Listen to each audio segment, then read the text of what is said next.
Entre los núcleos que conforman Sant Aniol de Finestres, destaca el caserío de la Barroca, o Sobreroca, situado en lo alto de la sierra que separa el Valle de Llémena del Valle de Óstolas. Se trata de un vecindario que comparte origen con el resto de núcleos del municipio, ya que su iglesia parroquial, dedicada a San Andrés, está documentada desde el 985.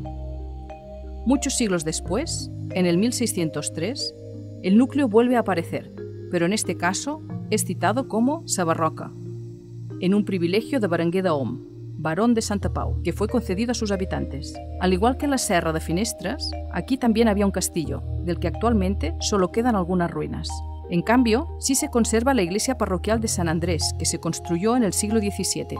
Se trata de un edificio de una sola nave y ábside rectangular. El campanario es de torre, con tejado a dos aguas y aberturas dobles que miran a levante y a poniente.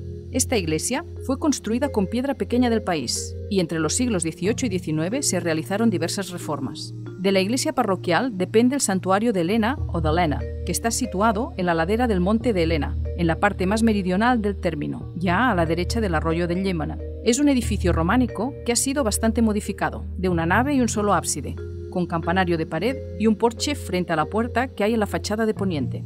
También pertenecía a esta parroquia la ermita de Sant Roc, que está en la cima de un risco del mismo nombre, en un punto de confluencia de las comarcas de la Garrotxa, Gironès y la Selva, lo que la convierte en un excelente mirador. En este caso, la ermita aparece ya documentada desde el 1447.